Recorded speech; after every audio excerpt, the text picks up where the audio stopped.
I'll go ahead and kind of do our disclaimer here up front. As we get going here, this is not financial or legal advice. Always um, consult with a professional for anything like that.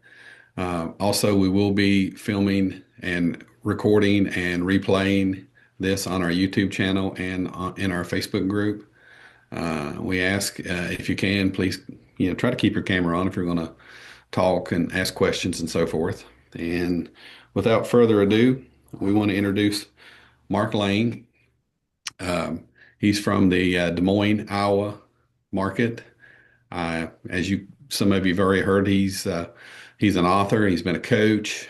He's been in the business, I think, about 15 years, maybe. I was reading your bio. Also, he does wholesaling. He's done flips and he does higher end rentals. So, that's something a little different doing the higher end rentals, and it's something that really, piqued my curiosity. So, without further ado, Mark, go ahead and kind of introduce yourself and. Yeah.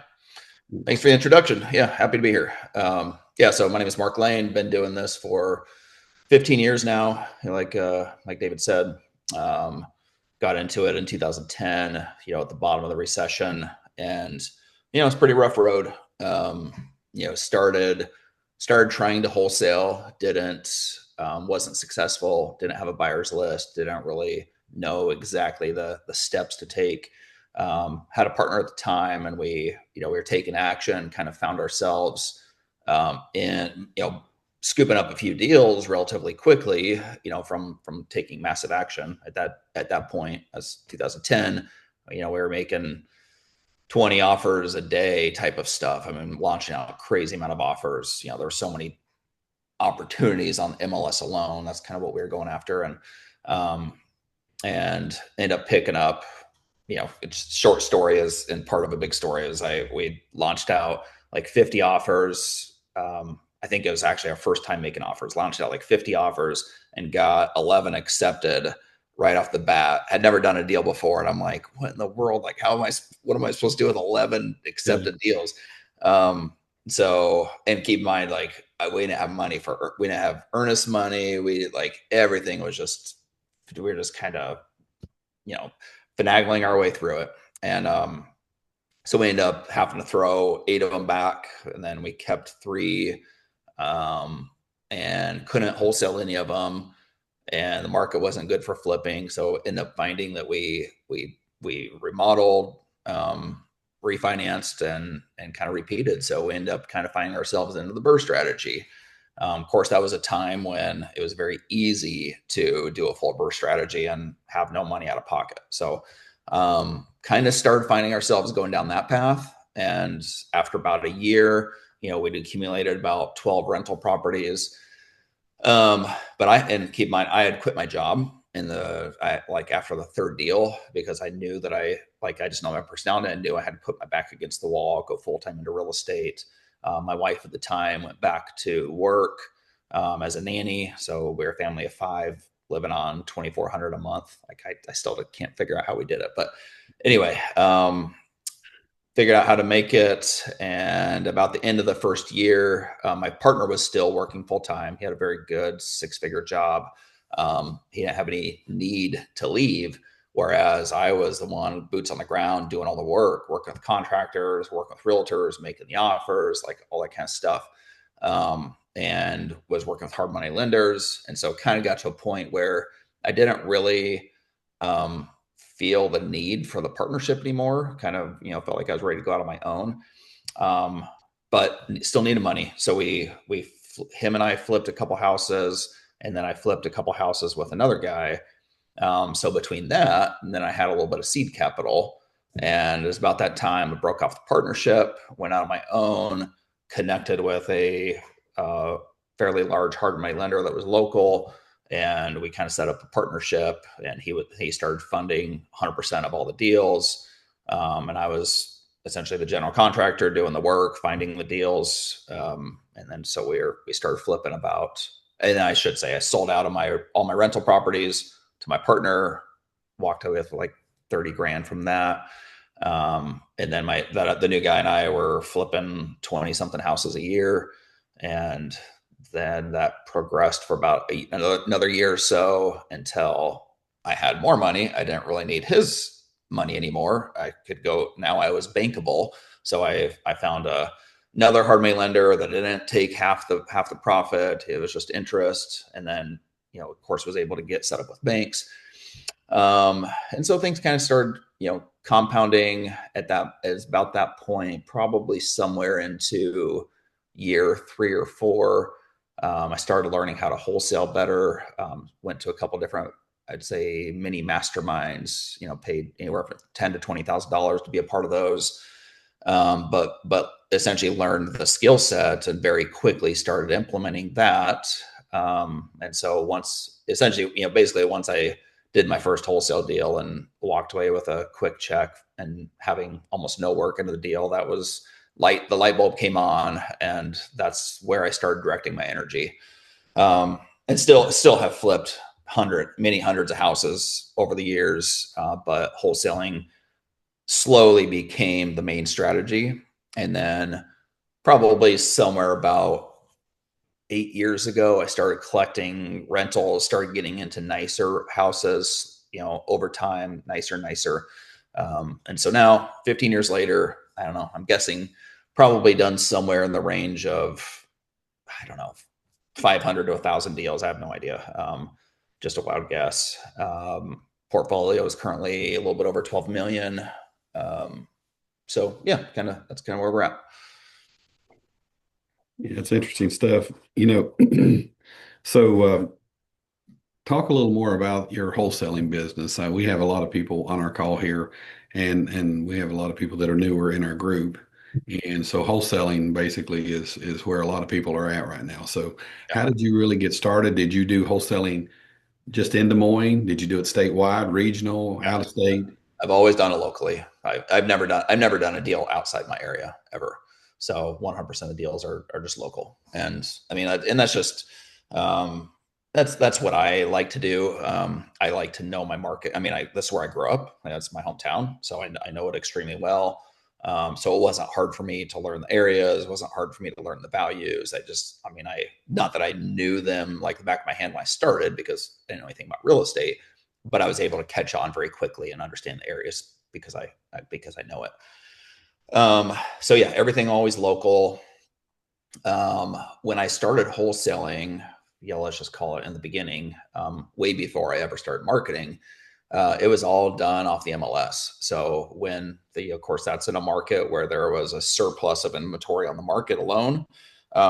So I was just making offers on foreclosures, estate sales, anything I could see where there was a sign of distress, I would make an offer on it. So again, like back then, I was making. We probably went for a span of a good couple years where I was making 20 offers a day. So I had just built a system where I gave my realtor at the time. Of course, it was what they call that, a team. It was a brokerage team, so they had several people on staff, and I got them set up with a limited power of attorney so they could sign everything for me. So I never had to have the exchange of all the emails and all the contracts. They just did it all for me. So I'd quite literally just go through realtor.com. I'd pull up the 20 listings I want to make offers on, address, price, and then I would send it over. So, I mean, I figured out a way to make 20 offers a day, and it was taking me probably a half hour. And so at that time, we were knocking out probably 3 to 4 deals a month, wholesaling just off the MLS. Keep in mind, back then, that the wholesale profits were significantly lower than what they are now. So back then, I'd say the average wholesale profit was probably 5,000, maybe even a touch less. I mean, we were selling a lot of deals for 3,000, 5,000, stuff like that. So even though we were still doing a pretty significant volume, we weren't. I say me as in just me, as I'm the only owner. But if I had somebody as part of my company, I just say we. But so we still weren't making a ton, just because the margins were relatively thin still. So then probably getting into about 2016, I think it was. I'd say leading up to that, 2014, 2015, I started learning a little bit about marketing here and there. And I was just very sporadically doing it. I'd pull a list off listsource, something like that. I'd blast out, I'd spend anywhere from 500 to a couple thousand. And so the results were equally sporadic. I'd get a deal here, I'd get a deal there, but nothing was ever consistent. I tried TV marketing at one point. Of course, back then, same time frame, spent like 15,000 on that. Didn't get anything back. I blew it. And so when you're starting from relatively low means, like that kind of stuff hurts you to lose that kind of money. So probably about that, I'd say. So getting into about 2016, I went to a mastermind, cost me 20,000 a year to be a part of it. Started learning. It was all about like marketing and lead generation. That's kind of the group, like what the group was in at that point. Everybody was trying to do more deals. And so I immediately, so I got set up with a list provider and a fulfillment company, came back, immediately put it to work. And so we immediately jumped into sending about 25,000 postcards a month. And my phone blew up. So quite literally that same month, I mean, a week after we sent the first batch, my phone blew up. And so I went from I was probably averaging no more than about a deal per month at that point. And then immediately went up to probably 6 to 8 deals a month. And so that first month of doing that heavy direct mail, we did about 150,000 in gross wholesale profits. So that's crazy. And so I was the first to market in my area that started doing marketing at a high level. So there was a lot of low hanging fruit there that wasn't being tapped. So we did direct mail for a couple months. And then we're like, man, this is working so well. Like, let's add in some Google ads. So we added that. That was producing, not nearly as well, but it was still producing.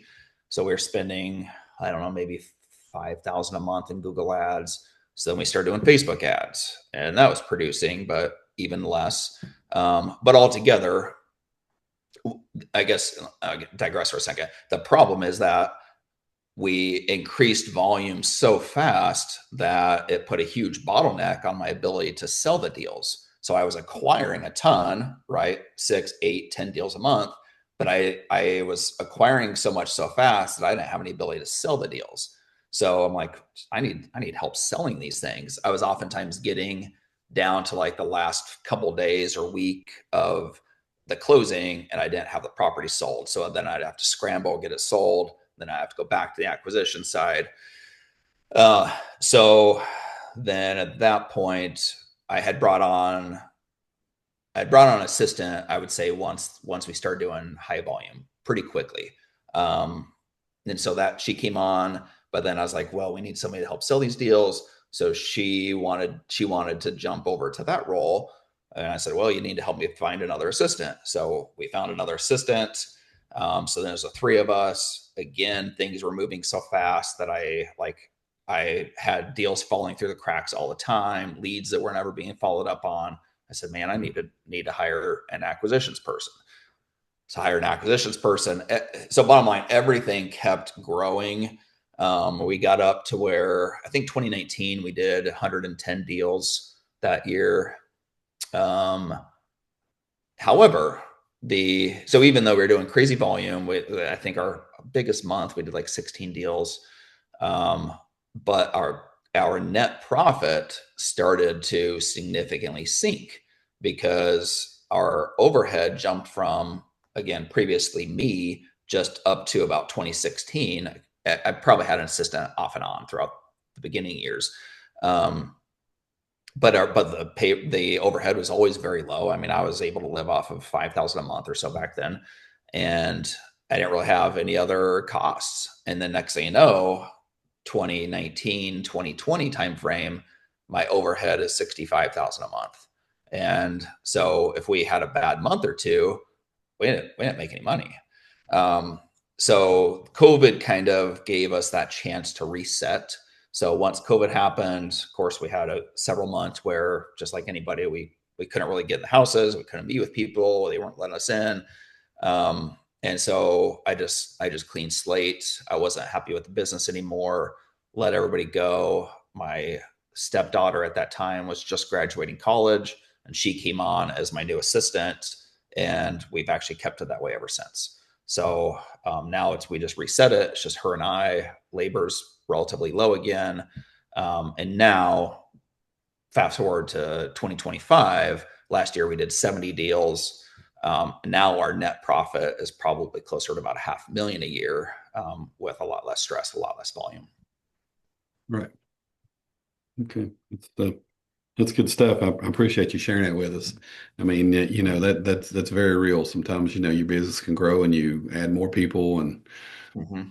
more pressure, and it definitely creates problems. Yeah. Yeah, and everybody talks about more volume being better, or at least they think it is. They don't know what they don't know until they experience it. So I should say many guys that I've met in this business that go down that path eventually realize, man, this is just not quite worth it. Like the net profit at the end is just not worthwhile. So, I always encourage people you just got to find that middle ground, that where, your stress is at a minimum, your profits at the maximum, your time into the business is modest. So for us, that's somewhere in that 60 deals a year vicinity. If I'm wholesaling the majority of my deals, people think I'm exaggerating. I'm not. Most deals don't take me more than an hour. So if I can do 4 or 5 deals a month and maybe generate anywhere between 50 to 100,000, I'm quite literally going to have a handful of hours into that business. So it gives me a lot of free time, a lot of time to myself, minimal stress, and very significant profit that we can invest into our rentals. Mark, with the volume you're doing with your wholesaling, what is your market? Give us a little snapshot of your market, like people, population, stuff like Yeah.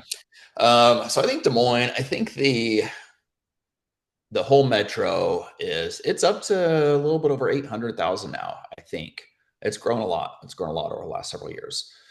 Um, yeah, it's our city has had a lot of growth, a lot of demand, a lot of bigger companies moving in. So there's just, yeah, I'm excited about it because I don't see an end in sight. So, I mean, with that being said, the city's getting a little bit more crowded. They're building for the infrastructure, they're building new highways, all that kind of stuff. Um, so even though it's getting crowded and getting busier, the job security is there for the future. Well, as a lot of our listeners and a lot of people in our group, you don't have to have millions of people in your market area Yeah. to make good money. So, yeah, here in West Virginia, we usually in the market we're in, we're somewhere between 250, 350, 400,000 people. Yeah. That's, yeah. I don't know what the cutoff would be to where a person can have a decent business, but there's got to be some type of population there enough to where people are buying and selling. If it's too small, you're gonna have a hard time doing business.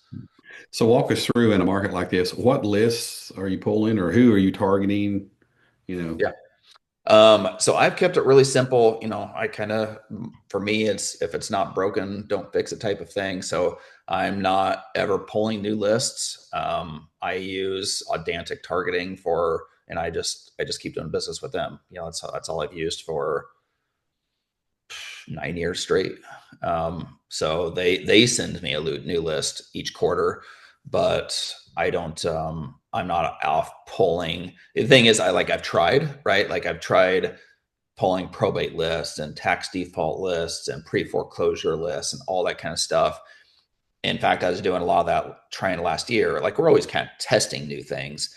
But for example, I was pulling all those new lists and was really almost getting nothing from them because likely all of those people are already on our bigger Audantic list, right? So like when we're mailing 25,000 people. In fact, last year we bumped it up. We were doing 30, like it was like 33,000 a month. Anybody that's going to be in some type of situation of distress should be on that list. If they're in pre foreclosure and they have equity, they should be on that list. If they're in probate and they've got equity, they should be on that list. So to me, it really just doesn't make all that much sense to be targeting a bunch of these small lists if you're going to be doing a bigger list that's going to encompass all those. Okay, if you had, you're a new investor and you've got $1,000 Yeah. start out, what would you do in a market? How would you spend Uh, that? Probate without question. Probate is, I would say, um, I would I would market to probates, and I would start marketing and trying to network with the probate attorneys. I would say between those two, and the thing is, it's not going to be super consistent at first. Like we before we started doing bigger direct mail, I did do some probate alone. Um, Many years ago, let's say probably like 10 years ago. Um, and I'd probably get like a deal a quarter. So it wasn't a lot, but they would trickle in. And I wasn't even pulling probate lists at that time. I was quite literally just pulling up the legal listings in the paper, of course, the newspaper at that point. I was just pulling up the legal listings and going to the probate section and seeing people that where it had the executor and the attorney that were in the probate case. And so I would send them both just a letter with it, which I kind of created like a generic letter to where I could just mass copy it. And I'd just send it to them. And occasionally I would get contacted by the executor or by the attorney and get some deals. So that just goes to show like how truly simple it can be, like without having to get ultra detailed into lists and list stacking and all that kind of stuff. Like quite literally, it can be as simple as just pulling names out of a newspaper. Yeah. Yeah, I used to do the same thing. I would just, check the legal section of the newspaper, get the Yep. probates. Lots of times I would go to the courthouse, because back when I started, there weren't any, Yeah. no way to access the courthouse other than you had to go to the courthouse. And I would sit down and write I'd go in and look everything up, write it down, and Yeah. then, come back And and make phone calls.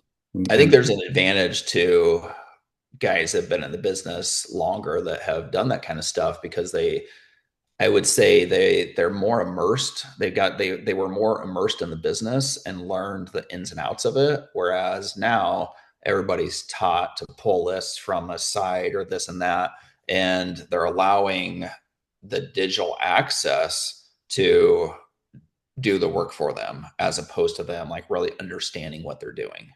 So some of the old school tactics I think still work the best. Yeah, yeah, they never go out of style. No, they don't. We talk And about, that's one thing I think we can mention when it comes to lead generation is a lot of the stuff that we're inundated with regarding advertisements and such. There's all kinds of the gurus and coaches out there that are always selling something. And most of the stuff they're selling is going to go out of style in anywhere between a year to a few years. It's going to go whether from federal regulations through technology, something like that. So I like to utilize strategies that are never going to go out of style. So direct mail, for example, I don't really see anything taking over the post office, right? Like if it does, something new is going to take place, and it's going to be the exact same. But I don't see anything ever really like that's a federal, not company, but whatever it's called. That's federal. It's not going to change. Um, Google ads. Google's probably not going anywhere for the foreseeable future, but eventually it probably will. So I don't expect that to stay forever.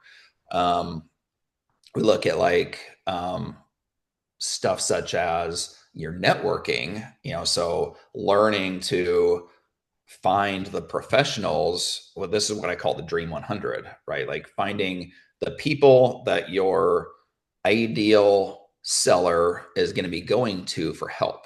So, for example, if somebody's in probate and they're your ideal seller, who are they likely going to go to for help? They're going to go to their probate attorney, right? They're going to seek out a probate attorney.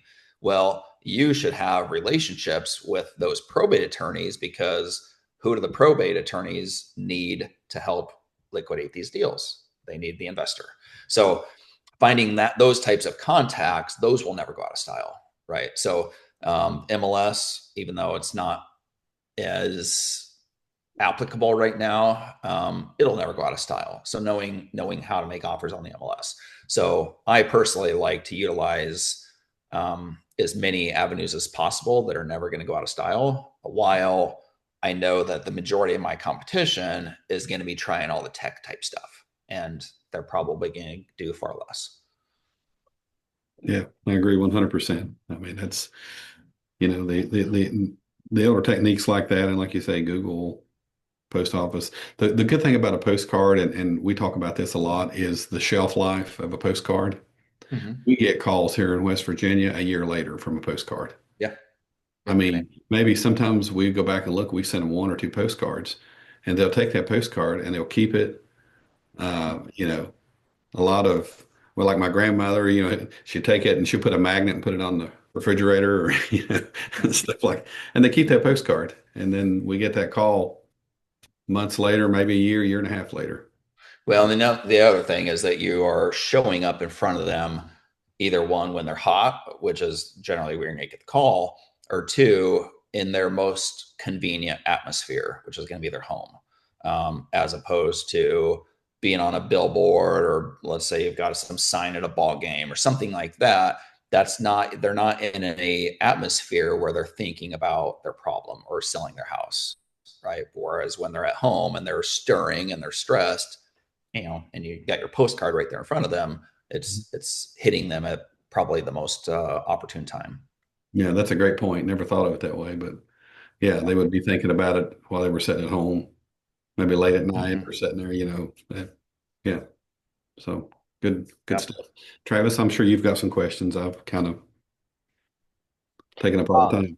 Man, this is good stuff. I love listening to you guys. I could listen to both of you guys all day long. So the thing is, we were going back to the public notices. I just want to let everybody know on here that if you want to look up the public notices and you don't have like a newspaper by you, just search in your city and then type in public notices on Google. Like I'm in Charleston, West Virginia, public notices. And like we have the Charleston Gazette. It's usually like a Gazette, a daily journal. It's whatever your newspaper is in your area. If you just go through that and look, you'll find stuff like notice to trustee sales, foreclosures. You'll see divorces. And in different areas, some of the stuff's not public, but you will see the probates. It's usually like notice to creditors or something about an estate.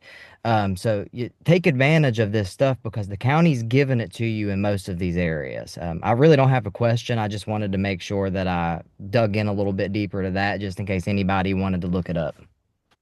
Mm-hmm. Something Yeah. that we, Yeah. And it's they oftentimes don't have they may not have at all the actual house that, let's say, the person that passed away, they're not going to have that necessarily advertised. So you're either one, you're going to have to dig, or two, you're going to have to send somewhat of a general letter or something like that, or a call to dig deeper. But Yeah. for us, we the way I looked at it when I was doing it is, it was just we were just kind of mass mailing, and so rather than digging in and spending a lot of time on it, if they were motivated, they were going to call anyway. Yeah. So it didn't really matter to me to try to dig up what that specific house address was, because I wasn't really focused on the house. And that's a really good point for you guys to understand, is that when it comes to motivated sellers, that's what you're focused on. You're focused on motivated seller, like especially when you're looking at wholesaling, there's a buyer for everything. So you're never really focused on the house. You're focused on the motivated seller, and that's all you really care about. So you're just trying to create that conversation with them. I love that. Let's talk about that a little bit, Mark. I know you and I, you're in appointments. You're talking to people. Like if you get a call and you're out and they're motivated, you're setting up, you're going over there today. I know that about you. How do you handle that conversation? Like how does your appointment look? How do you handle Mhm. these appointments? Yep. So we try to always answer all of our calls live. I've got a full time assistant, it's my stepdaughter, so she takes all the incoming leads, and so she has that conversation with them, and then she sets up the appointment for me to go out and take a look. We try to get the appointment set up as quickly as possible, meaning like as close to the call date as possible. Sometimes, many times we're going out there the same day. Um, but yeah, so she schedules it. I go out. I have the meeting. So I can go as deep as you want on this, as far as like the conversation with the seller. Like I don't know Yeah, what let's exactly do that. what you're How asking are you for, but talking to them? Like, are you beating them up on like how much repairs they have? Are you getting them like what? no. How does that look? Yep. I have a very high closing ratio, and I don't really feel like. I'm probably a decent negotiator, and maybe I don't realize it, but um, one, I'm always making an offer in person. I'm never going back to the office and then calling them later, like, hey, here's my offer. I'm always making an offer immediately.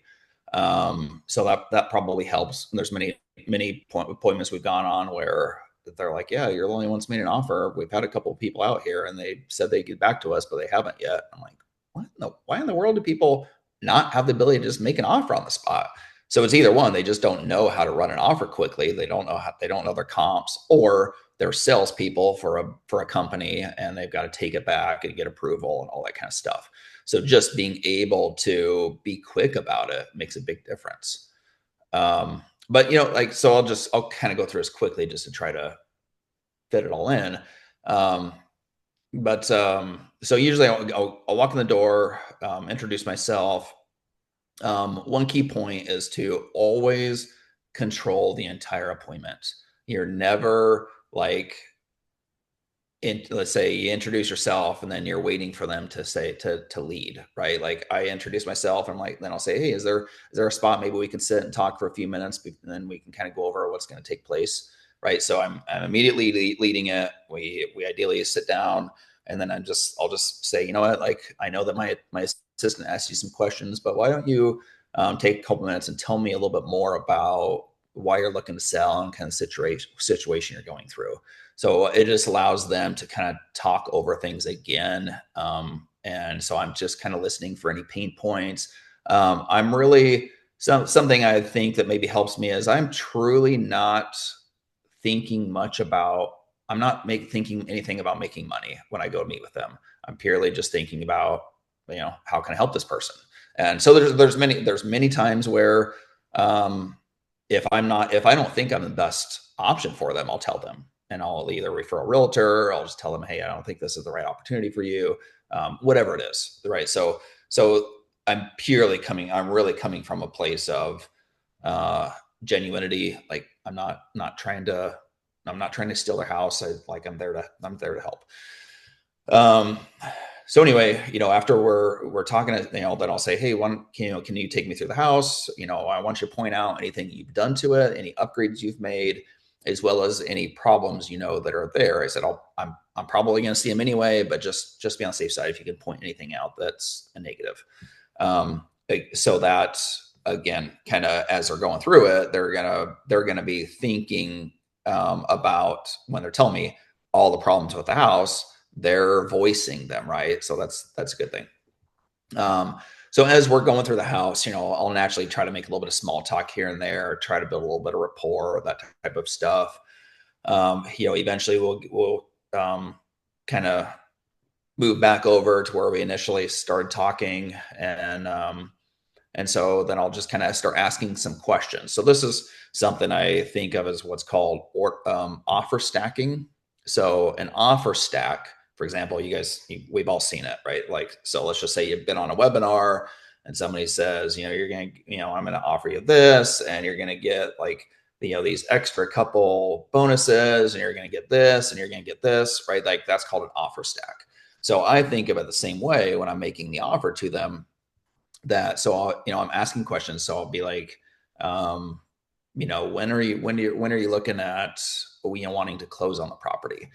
They'll give a date, and I say, okay, would it be helpful if we can pay for all the closing costs and everything as well? Well, yeah, that'd definitely be a bonus. I might ask, well, there's a lot of stuff in the house. Are you planning to take it with you, or are you planning to leave? Would it be helpful to leave some of it here? But like, well, most people are not going to take everything out. Like that's a big situation we run into, right?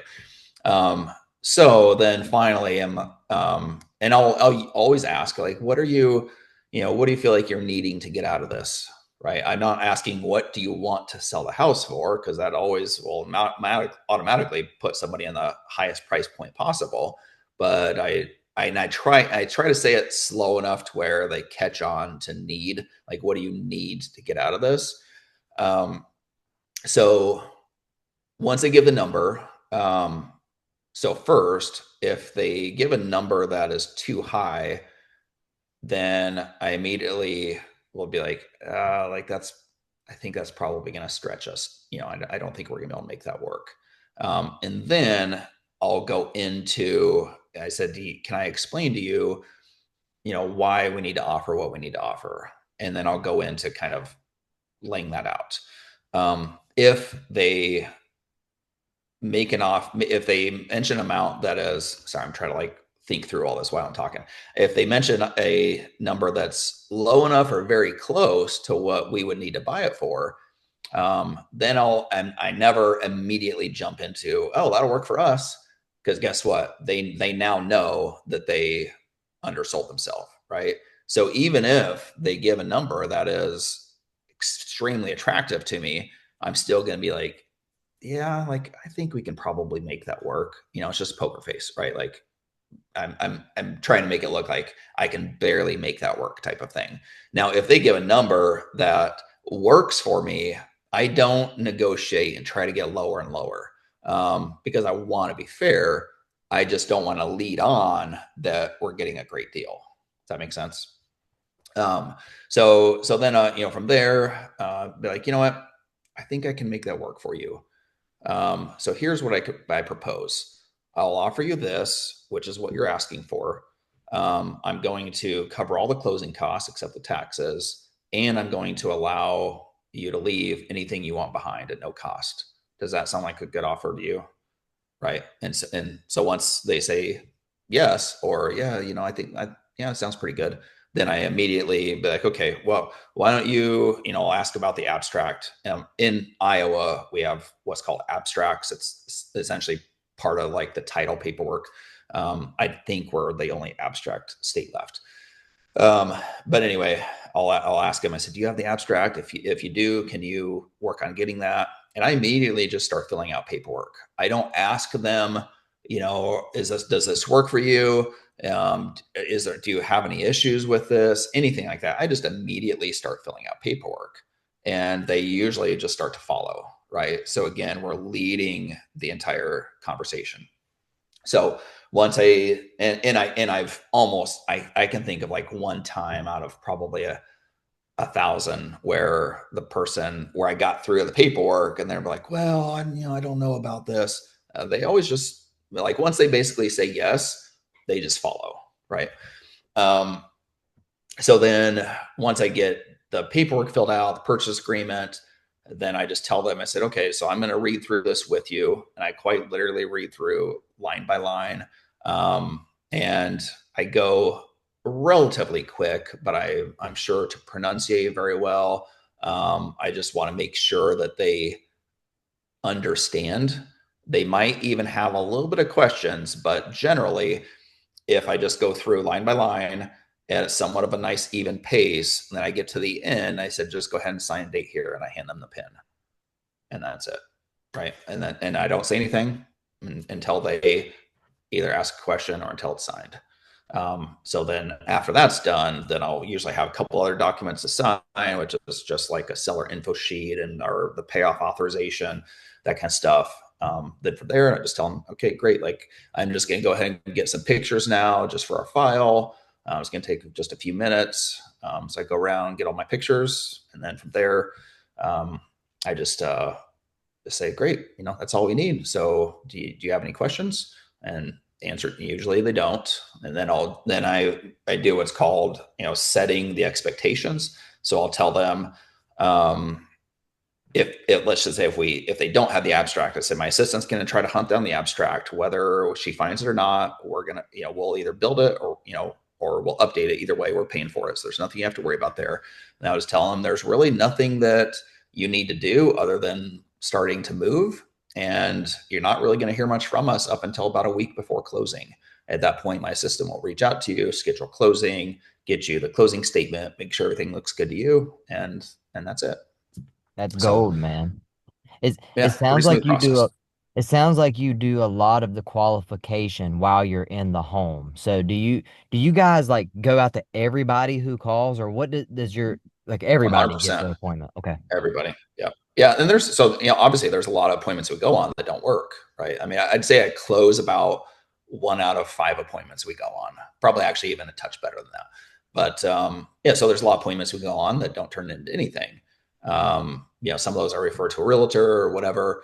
But I've seen enough proof at this point where, people have asked for X amount and then I make them an offer 50,000 under and they take it, right? So if we're qualifying people over the phone and we're asking too many questions of, what do you want out of the house, what that kind of stuff, it could disqualify before we even get a chance to have a conversation. So I always look at it like, unless we're so busy we've got so many appointments to where we can't get to everybody, maybe at that point that makes sense to qualify over the phone. Until that point, like, one, it's just a matter of reps. The more reps we put in, the better we get. So I want to talk to people. Yeah. Um, Do, and then we also tell people that we offer referral fees. So if we leave there and we don't put a deal together, then who knows? It could turn into a referral or something too. are you guys at least, and I'm just curious because what I do in my business, I love to go on appointments. I'll go talk to people, but are you guys at least checking like for decision makers, like make sure that they're the person or anything like that, or like urgency, like, if I come out, are you guys ready to make a decision? Anything like that at all? Or you're just going? Keep it really casual. Cool. And some of that stuff is not a bad idea. I would say the decision makers is probably a good thing to do. But I would say I'm good enough on the back end when it comes to getting people to sign, that we want them to feel very good on the front end, right? Like there's nothing worse than talking to somebody, that you think about putting yourself in the mind of the seller, and you're already, you're stressed about this house for whatever reasons going on, right? Whatever type of distress is going on. You're stressed about it. You're already skeptical because everybody's skeptical of an investor. And so hopping on the first phone call and somebody starts saying, are you ready to make a decision when we show up? Are there other decision makers there? Blah, blah, blah. It so quickly puts somebody on the defensive, right? Versus just having a very soft conversation, setting good expectations. Hey, Mark's going to be the one coming out. He's the owner of the company. The appointment shouldn't take any longer than about 30 minutes, 45 minutes at the most. And by the time he leaves there, he should be able to make you an offer. And if you guys don't come to agreement, there's no hassle whatsoever. Right. So we want them in a place where they feel good about the appointment as opposed to stressed about it. Awesome. I think that's gold, man. That's some good stuff. I was taking some notes, so do we want to open up questions, David? Like does anybody on here have any questions? If you want to raise your hand, if you want to ask Mark or David or me anything. It's okay if you don't, if everybody wants to be quiet. Malachi, go ahead, man. How y'all doing? I just have one question for you, Mr. Mark. Yeah. So my question is, do you think that what is the word I'm looking for? That kind of for lack of a better word, that setup of appointment first type of business and doing the qualifications at the appointment instead of on the phone.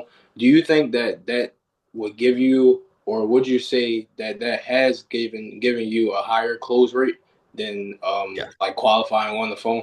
Um, Overall, I'd say more closed deals. Okay. Let's just say if we over qualified on the phone, could we potentially have a higher closing rate? Maybe, probably, but we would have probably far less volume. Yeah. So, I mean, a 1 in 5 ratio is already phenomenal Yeah. for this business. So I don't need to try to get it better than that. If Okay. if let's say, again, if you had so many leads coming in, you're doing a ton of marketing, you're in a big market, that type of stuff, that might be a place where you need to qualify a little bit more. So, or let's say if you're doing in-person appointments, but you live in a market where it's an hour drive time from one part of the city to another, there might be a place where you qualify a little bit better. For me, I can get basically from one side of the city to the other in 20 minutes. So I can get around town pretty quickly. So we would, and I think it's also just part of my brand that we do in person. I mean, I compete against virtual wholesalers all the time, and I smoke them every day of the week because they can't compete with that in-person presence Yeah. and conversation, right? So I look at it like it's just part of what we do that I think helps us win. Okay, that makes sense. It's funny you say that because I just got a lead today, with a woman that wanted to sign with me because she just got a call from someone from Seattle, and that was Mhm. her first question was I local? And I Yeah, said yes, and she huge. said I Yeah. want to go with you. So just to kind of piggyback off of that, neither one of those things that you mentioned is the problem for me. It's kind of just a capital problem. I'm just Mhm. starting out. I've only been wholesaling for about 6 months so Yeah. far. Um, and the drive time or anything like that isn't a problem. It's just that I wake up at 6 a.m. I use from 6 to 4 p.m. to work on wholesaling. From 4 to 12 p.m. I DoorDash. So I would only be able to, because of like the marketing and all the other stuff that I have going on, like going to the gym and just trying to still be human while wholesaling, while trying Mhm. to build this business, I won't have time to book appointments in the beginning of the day. So it would be in the later part of the day, and that's the only time where I can make the money that Mhm. supports my overhead, if that Yeah. makes sense. Yeah. So I guess my question is, how can I like do you get what I'm asking? How can I Yeah. bridge that gap? Yeah, I mean that's probably the time period where most of the stuff gets done anyway. Okay. There's certainly a lot of we deal with, I'd say, a lot of elderly as our motivated sellers, or at least getting older. There's a lot of them, sometimes like some earlier appointments, that type of thing. But we rarely have appointments past 6 o'clock Okay. p.m. So almost everything happens in the daytime hours anyway. And most people aren't even up and going. Like, and I can't remember where I heard this, but they said something about just you know nationally, like things really don't start taking place until about 11 a.m. So from about 11 to 5 is when the bulk of business actually takes place. So you've got all your time there. I would just do some, what do I want, not research, but I just really dig in and make a list of all the essentially free sources at your disposal, ways that you can generate leads. And there's a ton. The problem is a lot of them just aren't going to generate fast. But as you continue working on it day by day, week by week, you're going to start to build those up, and those leads are going to start to trickle in.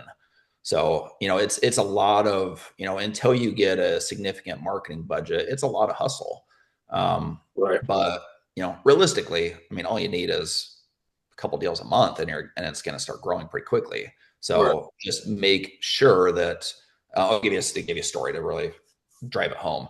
I had a coaching client. This was, I think, 2 years ago. He came to me and he wanted to start wholesaling. So I set him up. We got started doing marketing, and I think he had a budget of about $1,000 a month. So I said, okay, I'm gonna have you start doing. I think it was.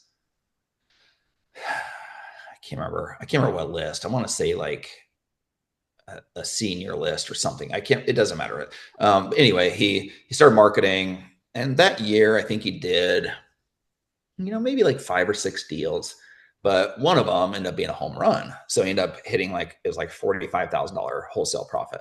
Wow. And I said, man, I said, this is where you take your marketing to the next level. I said, you just hit a home run, right? So this is where you take that that huge profit and you bump your marketing budget up to 5,000 a month for the Exactly. next several months, because you can go spend half of it and you can put the other half in the bank, and you still got a runway for the next several months at Right. 5,000 a month.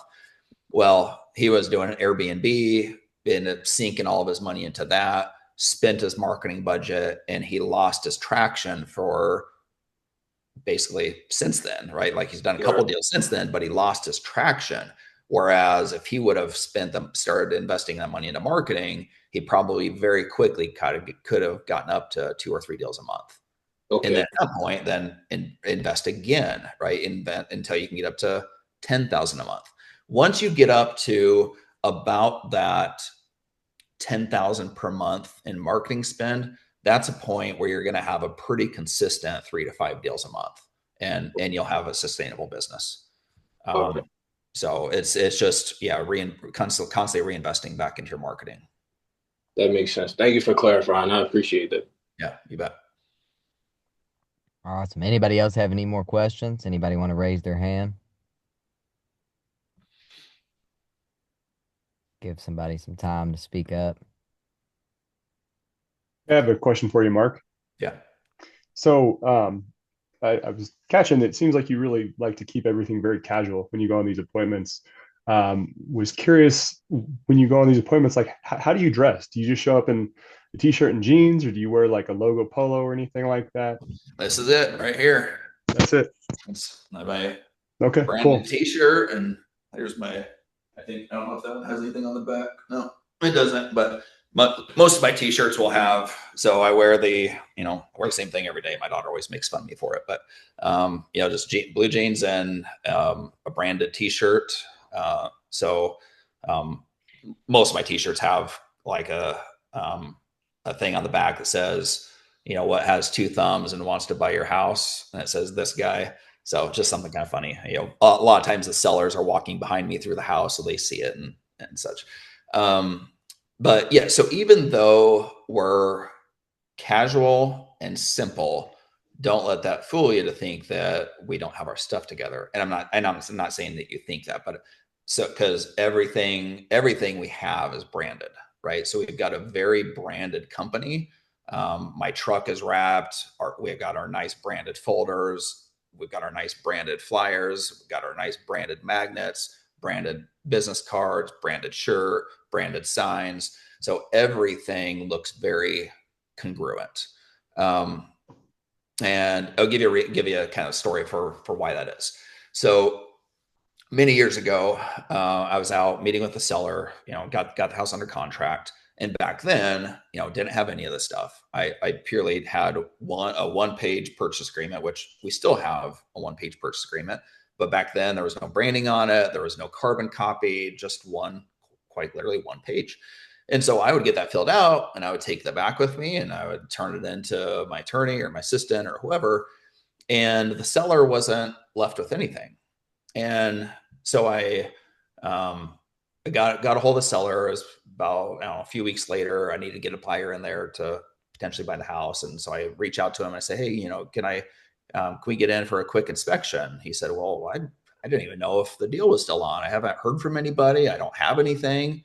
And I thought to myself, I'm like, you know what? He's right. Like if he were to call out one of the biggest real estate brokerages in town, or probably any of them for that matter, they're going to be left with a nice branded folder. All their literature is going to be branded. Everything's going to look very professional. But here I am showing up with nothing, right? So we immediately put more of a branded package together. And so now when we show up and when we are essentially, even when we're leaving, the seller's left with a really nice branded glossy folder. It's got all our literature in there. They've got a carbon copy of the purchase agreement. And we're showing up again, branded truck. Not saying you guys don't need that. It doesn't help all that much, but it's just part of the package. And it does differentiate because I see my competition very occasionally meeting at the same house. And I see guys pulling up wearing jean shorts and a tank top and like that type of stuff. And I'm like, these guys, like, they're just, it's purely just a hobby to them. Right. Or they're a salesperson. They're not taking it serious. So showing up as a professional, but also relatable to where you're not showing up in a suit, or you're not showing up in like in a way to where they don't relate to. So, khakis versus jeans probably doesn't matter that much. But regardless, one, I'm essentially trying to show trust and professionalism, but also come across as relatable. Awesome. That's great feedback. Do you ever make any adjustments to that based on, your perception, I guess, of the demographic of the seller that you're going to meet, based on, anything you gather on that initial phone call? No, no, Okay. it's worked for everybody in between. The lowest class of house and people we buy from, and or buy from, and then our market, the most expensive houses we can make sense out of for the investor range is about 300 to 350, and so it works for those people too. So no, never really trying to change it. I really don't change anything unless I feel like we want to test something new, or unless I get some type of feedback where I realize our system's broken. So the biggest change we've made in recently, meaning the last few years, is last year we started getting really aggressive with getting reviews from people. And we kind of tried a few different ways of doing that. So eventually I tried something, and so I gave my assistant I told her I'd give her a bonus of $100 for every review she gets from people. So now after closing, it's just part of her closing process where she reaches out to them to request a review, and she gets $100 if she gets it. So now, in 1 year, we've never had a strong online presence for the most part because we just haven't needed it. But I'm like, this is probably something we should work on. And I'm kind of digressive for a second, but when I had my podcast, I had a guy on that was talking about, he worked really hard on his reviews and his SEO, and it became like quite a significant percentage of his business. I'm like, that's a huge, if you're getting that much from that channel, that's a huge opportunity that we're missing out on because we don't have any online presence. So I decided we wanted to really work hard on the reviews to start building that online presence more. Again, so I offered her that bonus. She started working on it. I think we went from like 3 reviews to 40 something within in a year. She made an extra $4,000 in bonuses, and it gave us a lot of online presence. We quite literally have had several people in the last year that said, yeah, I looked at your reviews, everything looked really good. I'm like, wow, like that one adjustment probably got us maybe another 100 grand. So Yeah. it's just kind of trying to find those different pieces of the business where, you're lacking. And like I told one girl that I kind of mentor a little bit, I said, you can only improve so much in a year. Right. And so it's not always about trying to do more volume. Sometimes it's just trying to figure out how to get better as a business. And so we usually will just look at what 1 or 2 things we can do per year that we feel like would make the biggest impact. And then we work on implementing those. Cool. Love it. With those Google reviews, I know you can't like offer compensation to somebody for leaving a review, but do you offer any kind of an incentive? Like I've heard of people saying, if you leave us a review, you'll be entered into a drawing for a gift card or something like that. Or is it just, hey, we did business together. If you wouldn't mind leaving me a review, that'd be really helpful. Yeah, she offers compensation. I don't know. I Oh, mean, okay. I don't know. Yeah, there's certain ways you can't do it, and I don't know. Like, we're not really worried about the ethical side of it, but I think she just worries. I think she just offers them because she gets paid up to $100. So at first she'll just request it, and she probably gets it half the time, and then other times people are just lazy and don't do it, whatever. So then she'll offer up to $50, a $50 gift card, a Visa gift card, whatever. And so if she looks at like, even if, and that's of course coming out of or not, that comes out her side. So she'll go buy that gift card and send it to them, but she still makes it $50. So yeah, that's Yeah. kind of what Okay, and maybe I misspoke. I think you can offer someone compensation, but I think you can't do it on the basis that it's a 5-star review, maybe. So, right. Yeah. okay. Yeah. I mean, she somehow requests that we get 5-star reviews just because, if you don't ask for it, who knows what they'll leave, right? So Sure. we have all 5-star reviews right now, and so somebody had left a 4-star review last year, and so she reached out to them. She said, I noticed you only left us a 4-star review. Is there any reason for that? And she's like, no. She's like, I just figure there's probably always room for improvement, so we just gave you 4 stars. And she's like, well, it actually does affect our business. If you feel that we earned 5 stars, would you mind bumping it up to 5 stars? And she did it. So, Wow. yeah, some of it's just, I mean, but that's part of like when you incentivize a person, they'll go above and beyond to earn it. Love it. Well, we appreciate your time here, man. We're running out of time. Before we go, if anybody does want to ask, another question, that's okay. I don't want to head Yeah, off here. could I get one more? Go ahead. Mark, quick question. What KPIs do you focus on now, and what did you focus on or make sure was like really, really dialed in the beginning? Um, in the beginning, I didn't have anything dialed in. So, but the thing that I did better than anybody in the beginning was I made more offers than anybody else by a long shot. Probably in my market, I bet I was offering 100 offers to everybody else's one. So that's what set me apart. And then now we measure, I've got a spreadsheet where we track our marketing. We're not crazy dialed in with it. Like some of the companies out there, they're running this like a well-oiled machine, and but they're spending so much time tracking everything that they're missing out on just going out meeting with people and generating leads.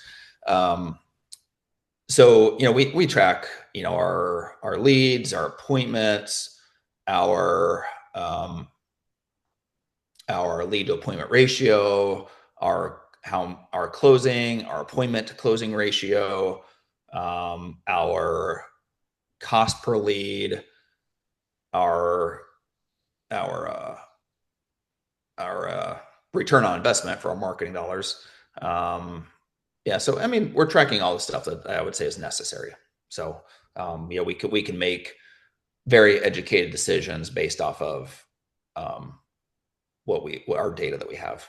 So in fact, like going into this year, and I always start planning in about November, but I was looking at this year and I put together a few things, and within just a few minutes, I could very quickly see that by doing a couple different things, that we would probably be doing somewhere around 70 deals this year. And our data just tells me that, right? So then I get to decide whether I want to scale that up, scale that down, whatever. Awesome. We appreciate your time here, Mark. I hope we, just like I told you last time, man, I hope I can stay connected with you. We can have you come back on, answer some more questions. You gave a lot of value today. That's why I wanted to have you on here. All these years of experience. I'm sure that people can take what they learned today and go do something. That's what matters, take some action. So I just wanted to say I appreciate you. And David, if you want to just tell everybody goodbye and follow us out here. Yeah. Mark, thanks again for being with us. I really appreciate Absolutely. it. Love talking to people with a lot of experience in the business. I want to thank everybody for being on the call. And if you would, please kind of shout our group out. If you would like our Facebook, follow us on Facebook, and check out our YouTube channel and follow us on there. And like I say, we don't charge anything for it. So if you could kind of help promote us a little bit, we would really appreciate it. And thank you all for coming. Yeah. See you guys. See y'all later. Thank you.